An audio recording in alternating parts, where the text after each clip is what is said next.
Happy New Year, everybody. Before we start, I want to teach you a proper English word, because our speaker is English. And it's called to be knackered. To be knackered means you've earned the right to be tired. Our speaker this evening has just arrived from England. He's 8 hours ahead. It's now 4 a.m. He had every right to say, I'm too tired, I'm knackered, I can't come, but he's agreed to come and speak to us anyway. So I want to briefly introduce Oliver Cheney. He comes from England. He was recruited to come from England because he's an innovator, he is a leader, serious executive. He was chosen to start an autism center here at the college. So the people who recruited him wanted experience and leadership and innovation and competence. So they went to England, to the Ruskin Mill Trust, where they have 7, now 9 colleges that treat children with special needs spectrum and autism spectrum, said who's in charge of that. And I said, good, we'll like him. So Oliver agreed to come. He's been here 2 and a bit years, I think, and he started in September, starting the first innovative autism and special needs college in America. So I asked him to talk about 3 things. 1, what is autism? 2, what causes it from his perspective? And 3, what are the successful treatments? Because he's come from England and the government pays for it there. And they say, what's your research? What's the evidence? And what's the results? And if it's any good, we'll fund it, and if it's not, we won't. So they keep asking to start more colleges because of the evidence, the research. What are they doing? Are the students thriving? Are the parents thrilled with their students thriving? Because many of them come desperate. So it's my pleasure to introduce a leader and an innovator, the distinguished Oliver Cheney. Welcome, Oliver.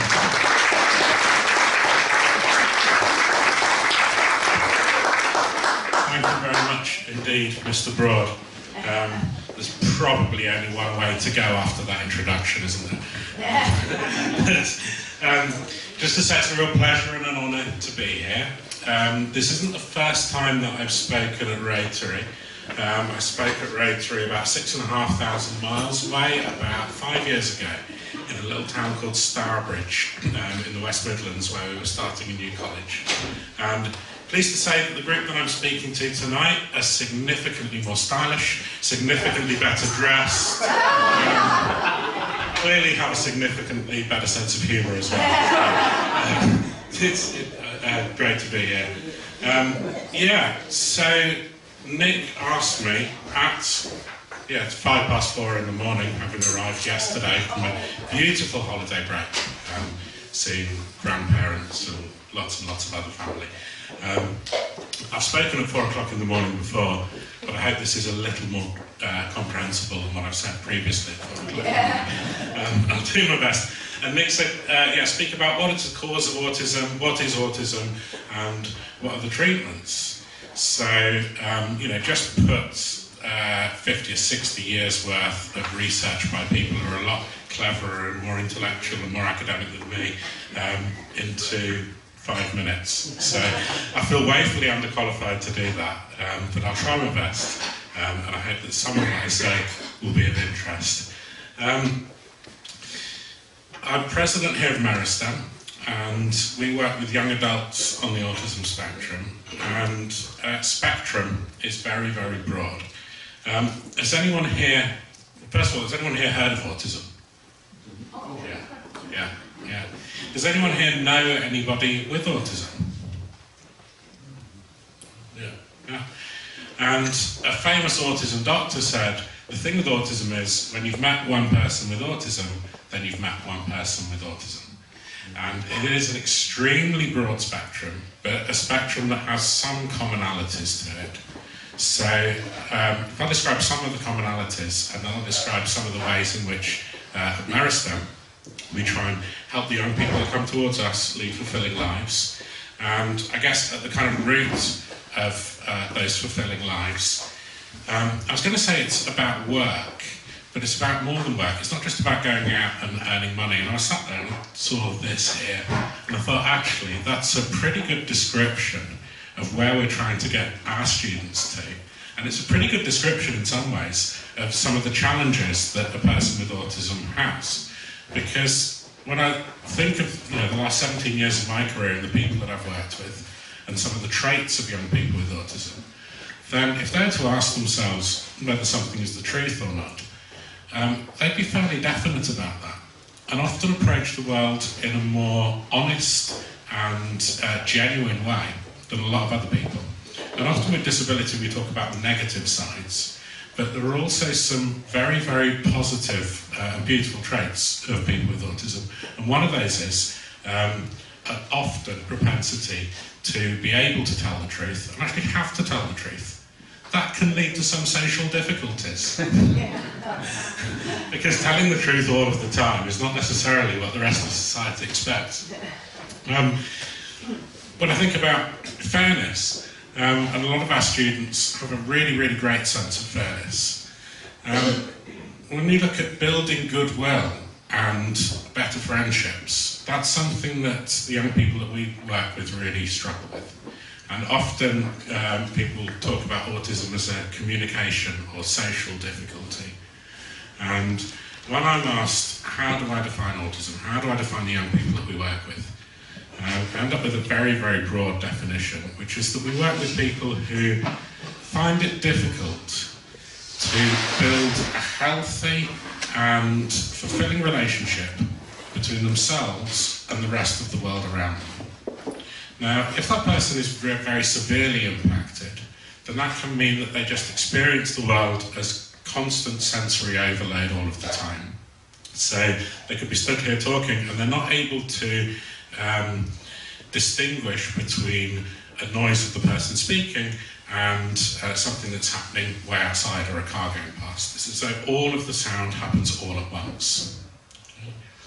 For somebody who's what would be referred to as Asperger's syndrome, that's diagnosis is no longer available, but was until a couple of years ago, or high functioning autism, then that type of inability to distinguish would manifest itself in a different way. Part of the reason why I'm, as Nick very politely puts it, knackered, is because I've recently been spending lots of time in airports. And if most of us were to be told tomorrow that we're going to go to an airport that we've never visited before, then I bet that we'd have some kind of concept of what airports was. When we arrived at that airport that we'd never been to before, we kind of know what to do and where to go, and we'd know what to expect before we get there. And knowing what to expect before we get there would make us feel reasonably comfortable about going there. Somebody with autism isn't necessarily able to generalise the concept of airport. So it'd be very difficult for them to see any commonality between Sacramento Airport and San Francisco Airport, because all they'll see is the detail and the specifics of each place, rather than the generality. And that generality is sometimes called, in psychology, the process of mentalisation. Okay? And it's that process of mentalisation, of imagining something in general terms, which also gives us the ability to build goodwill and friendships. And there's a fourth quality here. To do something that will be beneficial to all concerned requires what is often referred to as empathy. And sometimes, it's not so common now, but up until quite recently, you'd hear psychologists and psychiatrists say people with autism can't do empathy. In my experience, that's not true. And kind of going down that road is a bit of a dangerous place to go, really, because if you say somebody is not capable of experiencing empathy, it kind of suggests they're not capable of having a meaningful relationship and connecting with another person. People with autism find that very, very difficult, so they need a very specific type of help to do that. Which brings me to the work that we do at Meristem, which is developing the creative imagination through very, very practical experiences and practical work. So I'll give you an example. we work with a young person who has very little context of their own place within the world, and very little context of how their actions relate to other people around them. Okay? And that's in a way the basis of that kind of disconnection from the world. So if we work with that young person here and they start to grow vegetables in the garden, for example, and they start to realise that as they water the lettuce starts to grow. And if they don't water the lettuce doesn't grow. And it's possible, I think, that there are less and less opportunities in our society, in our culture, for that sort of really obvious cause and effect and responsibility to be experienced by young people. Because those sorts of consequences and that sort of direct responsibility for the world around us doesn't necessarily happen through Facebook. It doesn't necessarily happen through sitting in your bedroom on your laptop. Because the actions that you take there, it's difficult to see the impact that they have on another human being. And for young people with autism, it's very difficult for them to empathise. They need really, really concrete and real experiences of their actions having an impact in the world around them.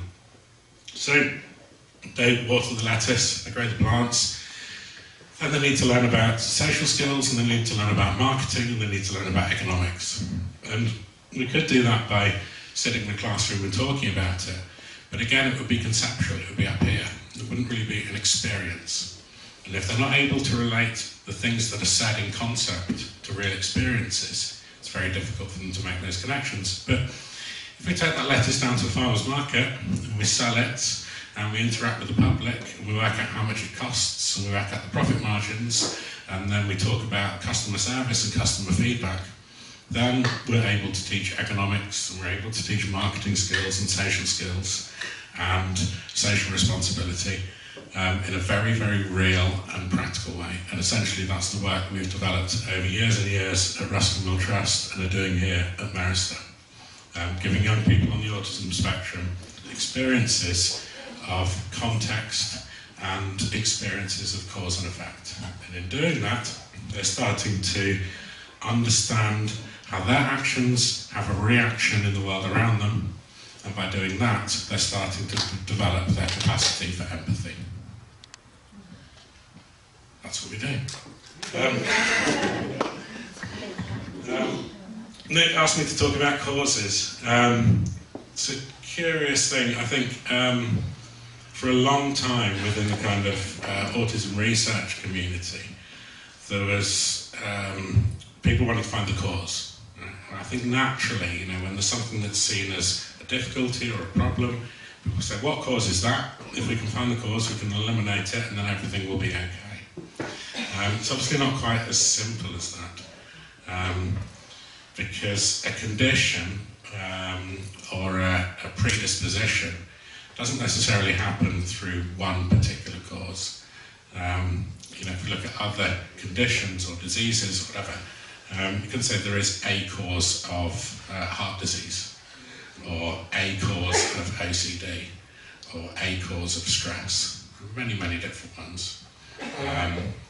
And at Maristone, I think we're more engaged and more focused on how do we help the young people that we work with lead a meaningful existence. And as I referenced before, I think this four-way test is a brilliant description of meaningful existence. That's what we're trying to create for the young people that we work with. And if they can get to the point where they're selling the lettuce and they're realising that the lettuce is beneficial to all of the people that are concerned and all of the people that they're working with and the customers and the community around them, then that gives them a real sense of not just self-identity and who they are, but how they can connect to the community around them. Okay.